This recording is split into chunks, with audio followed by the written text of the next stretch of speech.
I've been told I need to inspire, be creative, and most of all, keep the time. So 1 out of 3 might not be too bad. This is going to be much richer in terms of information, but what I hope I can do is be a little bit provocative about what the future may hold.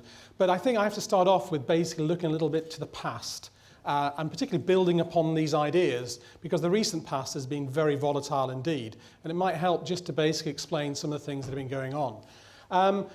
It's been quite an extraordinary period, I have to say, as being part of the senior management team of university. And the kinds of challenges that we're facing now, I think are somewhat unprecedented. A lot of the things I'll talk about, there won't be anything particularly new. It's really the rate of change that I think is quite significant. And there are a whole number of contradictions coming through as well. If we just chart the number of students in higher education in the UK, it's gone from 200,000 to over 2.5 million in 50 years. The number of international students moving around the world have gone from less than 1 million to over 3 million in about 30 years. It's this increase in tertiary education across the globe which is so significant. Linked to that, I think it's also worthwhile just pointing out that some of the contradictions are that students are telling us they want a more personalised learning environment. At the same time, they're doing more and more distance learning and online learning experiences, which seem to be slightly at odds with that. And I think it's also worthwhile sort of referring to the fact that we're actually seeing, if I just remind myself of the point there, that mobile technologies are increasing, and yet our teaching is still very traditional. And I'll start off with this statement, because last year was actually quite extraordinary, particularly for England, where the number of students applying after years and years of growth, and growth internationally, suddenly fell quite substantially. And all we've got on the right-hand side there are just some figures for you to peruse of the kinds of reductions in students accepting and enrolled in the universities. And part of that is, of course, due to the fee regime, but also issues around diversity. Now, it is interesting that whilst the numbers applying are falling, we've also got quite a significant demographic pressure. All this is basically taken from 2009 as the baseline, the falling number of students in the population, the number of 18-year-olds coming through. So since 2009, there have been fewer and fewer 18-year-olds in the population in the UK, which is kind of interesting in itself. It does then actually pick up in 2020, which actually begs the question, what happened round about 2001? And kinds of, there are a number of explanations, and no one actually satisfies, but people have talked about the 9/11 phenomenon kicking in, as well as, in a sense, what happened in the previous years. For higher education, this may not be quite as significant as the graph seems to suggest, because in actual fact, a lot of the students applying to universities, the backgrounds they come from, the population levels have actually held up. So that within this is actually quite a complicated pattern. So you can't infer from this that there are fewer students applying to university, but we are seeing is quite significant patterns across the demographic, if you like, information. The other thing I think which has also not been so highlighted is that in terms of student attainment, what we've got the right-hand side here are various subjects, and the number of students who normally get at A-level an A or an A star. So in politics, 32% would have got an A or an A star. For the first time in 20 years, the number of students getting the highest grade fell. So what we actually saw across all these subjects was a decline in the top echelon of students applying to university, which we'd never expected, because for 20 years this had grown. So that also, in a sense, through our planning and also through our thinking about what's happening in the future, I don't know what's going to happen this year, but I've highlighted in red what I call facilitating subjects. These are subjects which are seen by the Russell Group as being quite important to opening up opportunities by selection. So physics, English, geography, maths, history, all declined in terms of high level of attainment. The left-hand side, though, is also just saying that the market is changing. Where students are deciding to study, the subject areas, is changing at the same time as the numbers are changing, just to add to the levels of interest, if you like. So we're seeing declines in architecture, in languages and linguistics. At the same time, we're seeing growth in biological and physical sciences, in nursing, maths, and also in psychology and sociology. So quite a changing framework across the UK. And what this is actually, I think, building up is much more competition. We're in a higher competitive environment globally in the knowledge economy and also in the UK. And part of this competition is, in a sense, this information flow. And all I'm showing you there is the key information statistics, the KIS.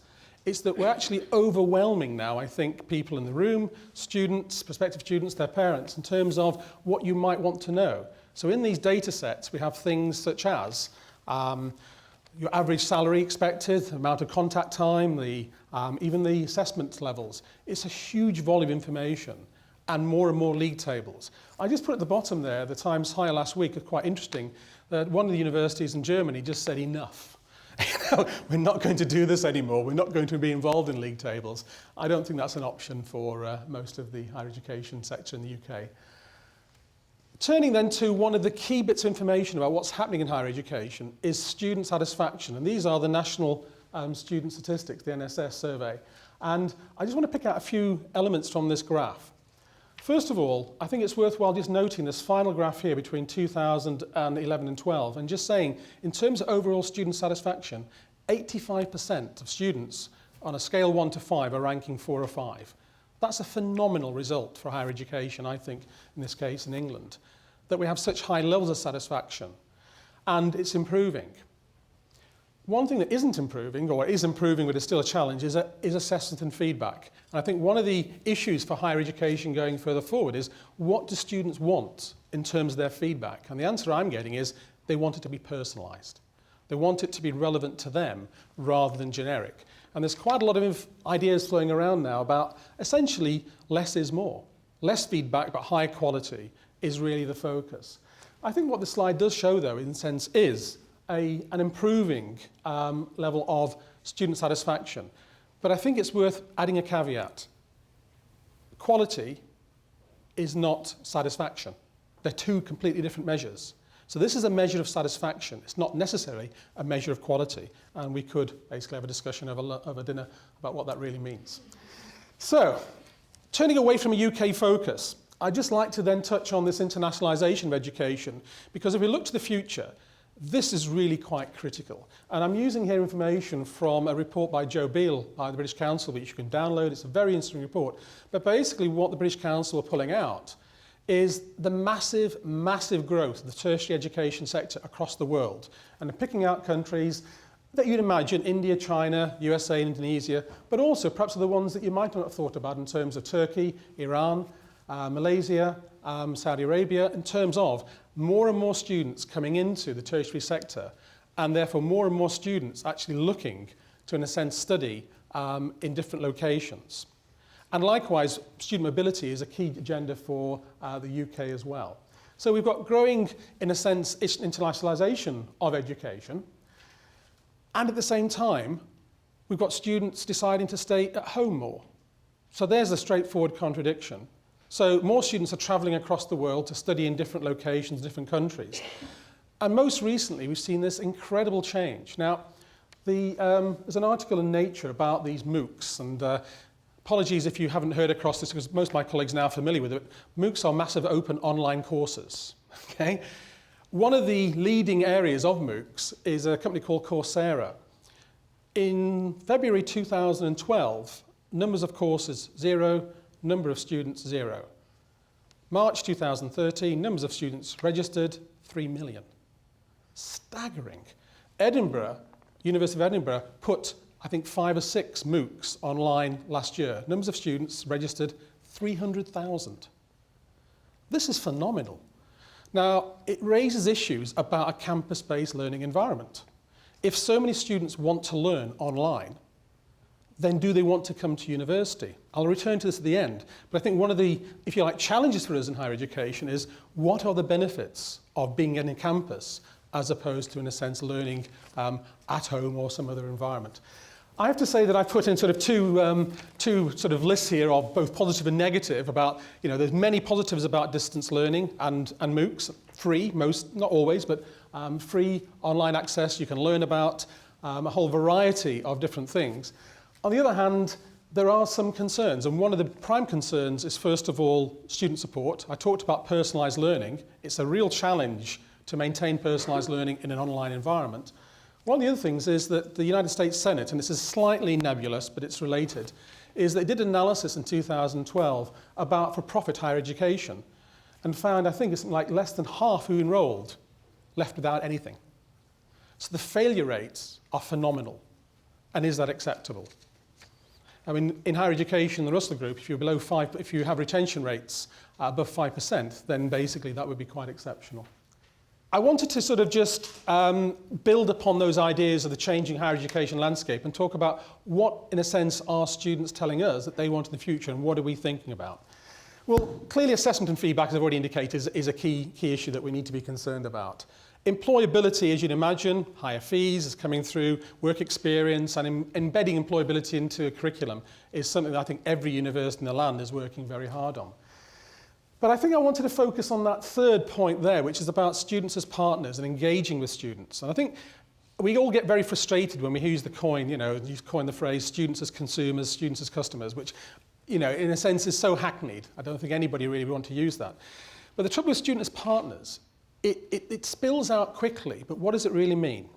Well, on the right-hand side there, we wrote a student charter, which is basically a charter for the university and the students, what we can expect from students, what they can expect for us. And we wrote that jointly. It was a really effective measure of partnership. But in doing that, it was quite clear that partnership is much harder than simply meeting and consulting. And so there are a number of other changes taking place, lecture flipping, by the way, simply that instead of actually me presenting to you now, we take the video, the students watch the video in their leisure, and then basically we discuss what they've actually seen. So the classroom becomes much more a discussion, and the actual presentation, if you like, of information and knowledge is done at a prior arranged time. So there's all sorts of innovations that are coming in. But if we put those to one side, the idea of engaging with students and students being engaged in their learning has increasingly focused on the idea of social learning and, in a sense, social capital. So I'm going to slightly digress. It said at the outset that I do work as a researcher on water resources. I'm not always teaching and learning. So I just want to basically just slightly digress and then come back to higher education in the last couple of minutes. One of the things that came through in the study of water resources over the last couple of decades is that for a long time water resources have been driven by what they call the ecological principle. The ecological principle is basically a sort of top-down, scientifically driven, holistic approach to the management of water resources. And for hundreds of years that's how we've done it, and it's very much to do with hydrological inventories. For about the 1970s, neoliberal economics came to the fore and water was regarded as a commodity, and increasingly it was seen to be something that should be sold, owned, and privatisation came to the fore in the 80s and 90s. Since about 1992, Rio 92, the Dublin Conference about water, a third principle emerged, and it's called the institutional principle. And essentially it's about subsidiarity, it's about engaging with stakeholders, and it's about community action. Now that's to do with water resources. What I'm saying is I think in education, the same debate is happening now from, if you like, the economic arguments through to, in a sense, ideas of social responsibility.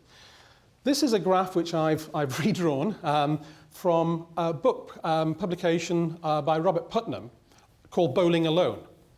Bowling alone is, Billy No Mates, who's not got any friends to bowl with, so he's out tempting bowling by himself. No social capital. And what the idea behind this is that what Robert Putnam was showing in this book, and I really recommend you have a look at it, is in the United States from last century, 1900s, through to about 1960, various measures, and this is a consolidated picture, various measures of social capital rise. And social capital is about basically people networking, community action, it's about people talking, engaging with each other. And what he was saying is that social capital started to fall around about 1960. And without social capital, it's very difficult to get social learning and engagement. So here's the idea. If we now carried on that graph for this university, I reckon it bounces back up. I reckon amongst the 18 and 24-year-olds studying here, social capital is really high. And there's various reasons for that. We could maybe over dinner discuss the reasons that Robert Putnam gives for the decline. But what you're actually seeing here, I think, with social media, university VLEs, virtual learning environments, with blogs, discussion forums, but with also the social media that students use. So students are now much more engaged, much more linked than they were 2 or 3 decades ago. So we've actually got opportunities now to enhance social learning. And it's interesting that with this emphasis upon learning as a community action, as a community engagement, universities are actually saying the same thing. So here's the University of Manchester, the agenda for 2020, and you would inevitably think that Goal 1 is world-class research, Goal 2, education, outstanding learning experience. Goal 3 is social responsibility. So those are the 3 goals the University of Manchester established. And we're not alone in doing this. If you look at other university websites, if you look at Leeds, University College London, Sheffield, the idea of community action, the idea of global impact is enshrined in what they're saying. So increasingly universities are saying they have a social responsibility, not just in a sense of learning the students, but also in terms of their actions. So here we are on the final slide, so you'll be happy at the end. Thumbs up. And what we've done at Manchester is we've actually talked about what is a graduate student, what do they look like? And we've got various phrases about what the intellectual abilities are. But in terms of the personal achievements, I've just identified and read there the key phrase. And it talks about students are being encouraged and enabled to confront their own civic values and responsibilities as local, regional and global citizens. So when you take that, you start changing the way in which you teach. Because it's much more about engaging with students and getting students to engage with their communities and not just with the discipline. And so what I've listed at the end there are what I think are the growing challenges for higher education. Clearly social learning, and I've talked about in the last few minutes, is I think one of the issues that we're going to have to confront, particularly with the expansion of online environments. The competitive environment globally is significant, but I think also one of the other aspects is that if I just go to the last 2, 5 and 6 there, massive expansion of mobile technologies, but their pedagogic value, I think, is questionable. And finally, the area that I think that I haven't touched on, which is most troubling at all for higher education, is a massive decline in postgraduate study. That students are finding it more and more expensive. So there we go. I think I have a lot of time. Thank you very much for listening. See you over there.